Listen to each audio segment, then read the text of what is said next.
projet ILEA est plutôt calé sur l'échelle humaine. C'est un projet qui représente quand même autour de 75 000 m², mais qui garde une certaine identité. On arrive avec ce concept-là à créer des îlots, pas identiques mais identifiables, qui permettent à chacun des utilisateurs habitants de se repérer dans le site et s'approprier les lieux. Le modèle qui nous est venu à l'esprit très tôt, c'est le modèle du béguinage. Chercher à trouver au sein d'une ville des lieux calmes, qui avaient à la fois des bâtiments qui étaient des entités, je dirais, indépendantes, mais il y avait un espace partagé au cœur du projet. En constituant ce clos, on a pensé qu'on donnait d'entrée un espace privilégié pour cet ensemble. On a pris le parti, pour qualifier l'espace central, qui est quand même assez prestigieux, de rejeter tous les flux polluants, entre guillemets, les flux techniques, logistiques, en extrémité. Il y a également un travail sur les ouvertures, qui est un travail très intéressant et très important, puisqu'il fallait trouver l'équilibre entre la lumière qui doit rentrer de façon naturelle dans le bâtiment et l'été se protéger des apports solaires. À l'occasion de ce projet, on a mis en œuvre notre expérience en matière d'urbanisme et ça nous a permis aussi de mettre en œuvre nos connaissances acquises en matière de haute qualité environnementale. On prend toujours en compte non seulement la qualité du matériau lui-même, mais la démarche écologique de l'entreprise qui développe ce matériau-là. On s'inscrit dans une démarche qu'on constate actuellement, c'est que c'est un produit qui vient concurrencer directement la défense. En fait, le ruban, c'est un élément, pour nous, c'est plutôt un élément fédérateur. Ce n'est pas un élément qui enferme, c'est un élément qui permet de définir un espace, définir une identité. Ce projet est une étape dans notre expérience.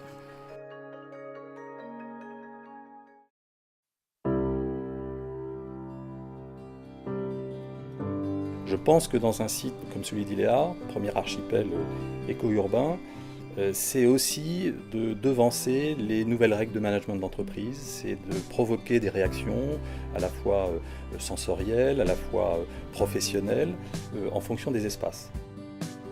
Il est très clair que le bâtiment est le premier outil de travail de l'entreprise. Notre agence fait de l'architecture et de l'architecture intérieure. Sur cette opération, nous sommes architectes d'intérieur.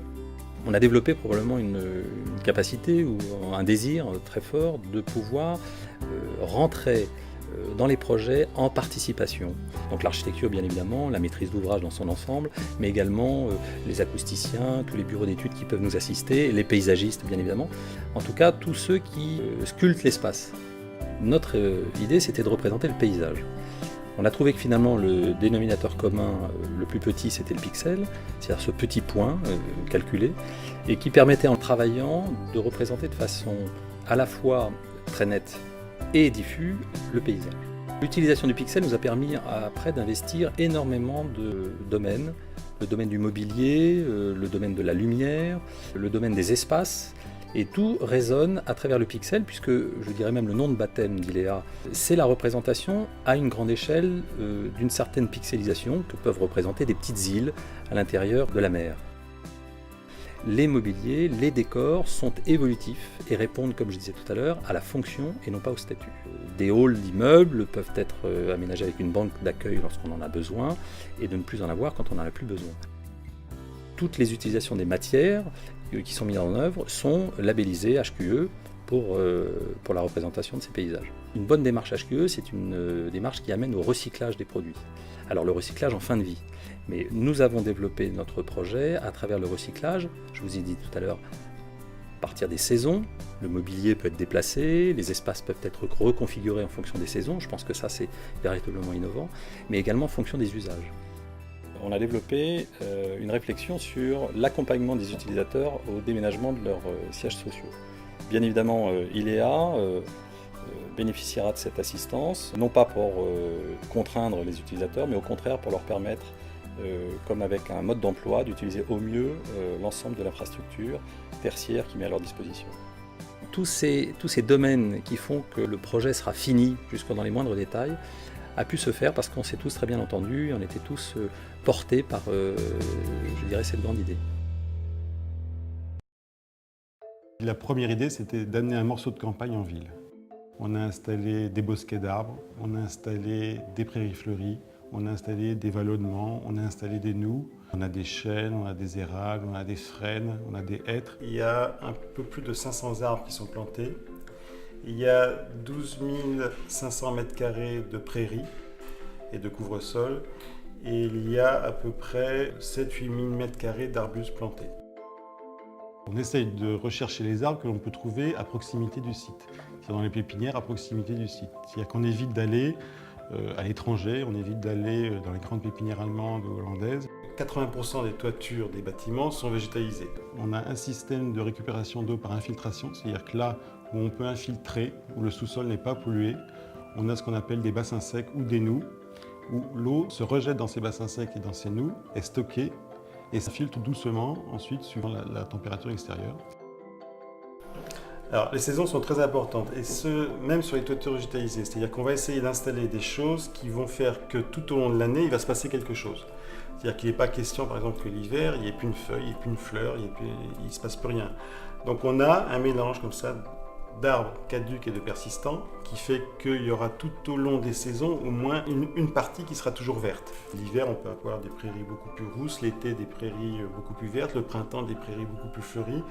Le projet ILEA n'est pas forcément innovant d'un point de vue écologique, je dirais qu'il est normal et que tous les projets devraient être comme ça. C'est-à-dire que la seule chose que l'on fait, c'est amener des arbres, c'est amener des arbustes, c'est amener des prairies fleuries, c'est amener de la terre végétale, c'est récupérer les eaux sur site.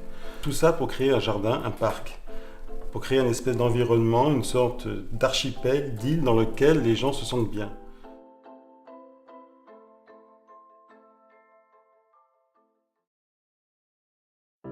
Qui n'a jamais rêvé de créer un monde dans un monde? Avec ILEA, le premier archipel éco-urbain, ce rêve devient réalité. Privilégier l'espace en dédiant près de 70% du site aux espaces verts. Donner la priorité absolue aux piétons. Le projet ILEA intègre toutes les contraintes écologiques. Et si le choix des matériaux recyclés et recyclables s'est imposé pour ILEA, c'est parce qu'ils respectent l'environnement, mais aussi parce qu'ils sont capables de garantir les meilleures performances. L'idée d'un système autonome de recyclage de l'eau devient une réalité grâce à un processus naturel.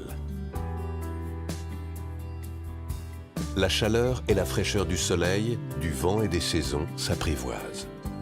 Protection naturelle, orientation calculée. Chauffage et climatisation optimisés par un principe de récupération de la chaleur du sous-sol en hiver et de sa fraîcheur en été, le puits canadien. Parce qu'au-delà du développement durable, les économies d'énergie qui en découlent sont à nos yeux aussi importantes pour les futurs occupants. Derrière l'idée d'ILEA transparaît une nouvelle façon de vivre son entreprise, dans un quotidien économiquement et écologiquement responsable.